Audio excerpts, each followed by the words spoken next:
egg prices. Who doesn't like a good old egg price story? I know everybody has been dying for me to talk about the egg economy ever since I started streaming. Every once in a while, not even every once in a while, I think every day, I opened up my Gmail and I got like, when are you gonna cover the egg stories? When are you gonna cover the egg stories? When are you gonna get involved in big egg? And I'm happy to say that I'm getting involved in economics today. And I'm getting involved in economics by talking about how the Russians are going through an economic recession right now. So the prices of eggs in Russia has been growing exponentially over the year.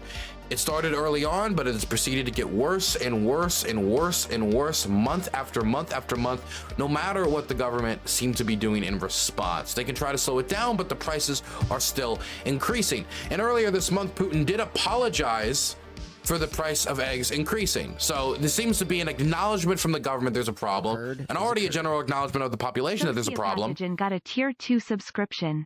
Egg. The people need to know about egg. Yes, that's what we're doing. We're informing the people about egg. Thank you so much for the tier 2 sub. Could have been tier 1, but you chose tier 2. Appreciate it. Putin is apologizing for the egg price rise, acknowledging that it is happening. And this article is from December 14th, and it's talking about the rising in egg prices. And originally, I was going to talk about this eventually, but we got new articles since then. We've got a new article coming out showing that egg prices has continued to increase by another 4% just over the last week between December 19th and 25th. A 4% increase in just over a week, bringing it up to a 59% increase in egg prices since the beginning of the year. 59% increase in egg prices. Now, the Russian government, again, has tried to respond to this. They have tried to counter this in some way. They exempt eggs from import duties as the prices are climbing and the stocks are dwindling in an effort to try to bring more eggs into the country and lower the prices by removing that burden from the consumer and the dealers of these eggs.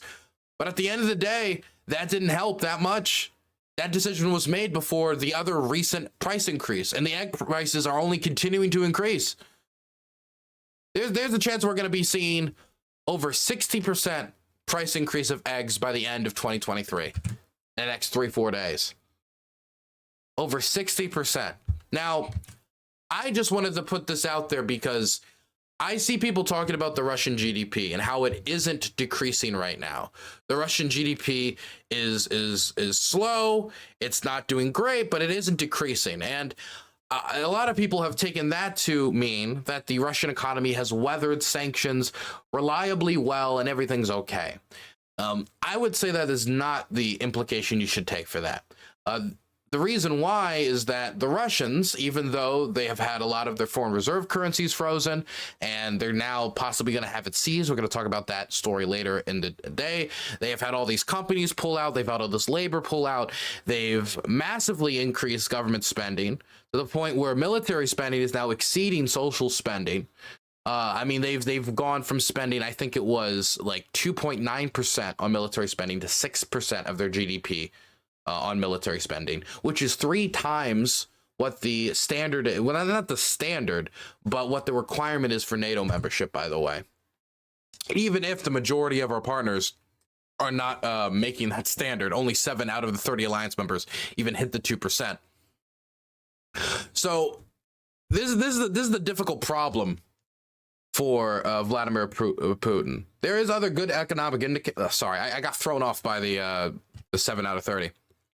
So there are a good economic indicators you can point to, like the GDP, but the part of the reason, or the major reason why the GDP of Russia is handled so well, is not due to the fact that tons of new investment is flooding into Russia, or that there's all these new productive employees. The labor market in Russia is quite tight. Inflation is out of control. And as we can see with egg prices, it is having a real impact on the day-to-day living standards of Russian consumers. That's not even talking about all the capital that's fled, or the foreign reserves has been frozen, or the difficulty that many Russians are finding in trying to get capital from overseas and using platforms like PayPal and being removed from the international finance system. But a lot of times people push that away when talking about the GDP. But if you're heavily investing into military production and you massively increasing the amount of money you're putting into the military industries, then yes, the GDP will grow.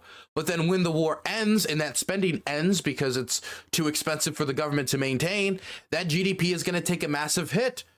Because the GDP is hollowing out from Western companies pulling out from a lot of their high productive, well-educated, specialized workers pulling out with those Western companies, either to avoid mobilization or to avoid their jobs flying overseas or to try to seek better markets overseas.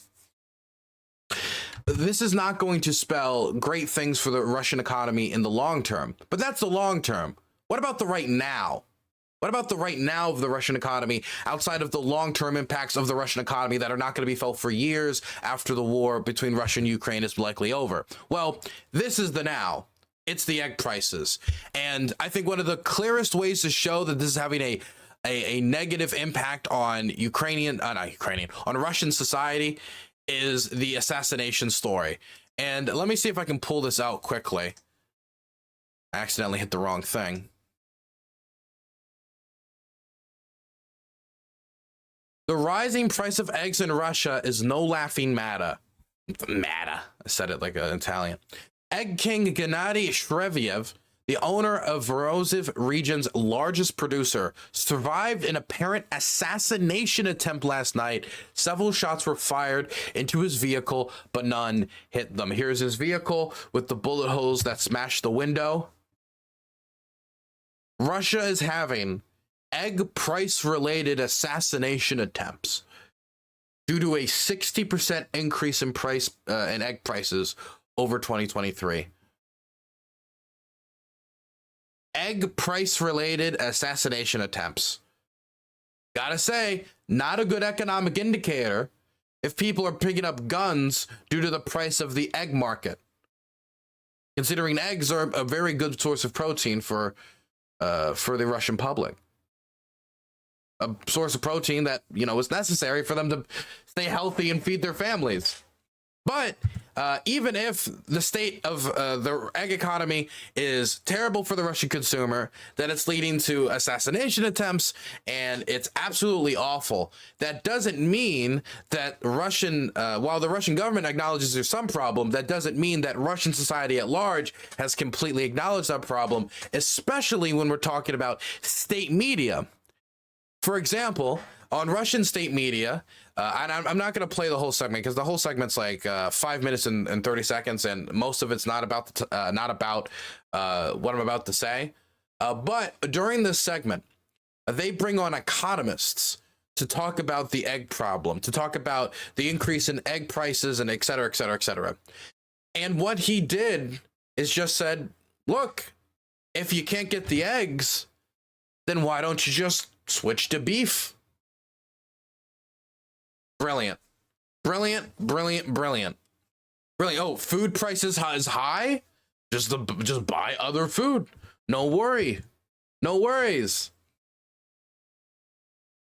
Now let's say for a moment that even that would work temporarily. Eventually, if people are running over to other foods to fill the gaps of eggs, what if that leads to shortages there? And at the end of the day, this doesn't solve the egg shortage. This is just trying to basically ignore the problem and say, oh, you don't even need eggs. Eggs? Whoever needed them. Come on. This is not a good sign for the Russian economy. They're 2 years, and not even 2 years into a war that they expect to carry out to 2025, and they're having egg price related assassination attempts. This is the same government that had Wagnerites march in the Capitol. I'm just saying that Russia is an enigma for the Russia watchers. And the situation is not nearly always as stable as people would have you believe who are looking at from the outside and can't see the rot from the inside. And this is the type of stuff that can continue to spread that rot and have real long-term economic consequences for the Russian government in the future. Putin was elected off of a mandate of stability. If he cannot bring about that mandate, well, then he's lost the mandate of God, hasn't he? And probably the support of the public. But we're getting ahead of ourselves. these crises, the Russian government will obviously respond to the crisis, but this is something to keep an eye on. Could this result in an exodus? Alpha Null, you've been promoted to deputy eunuch. Thank you for that great contribution.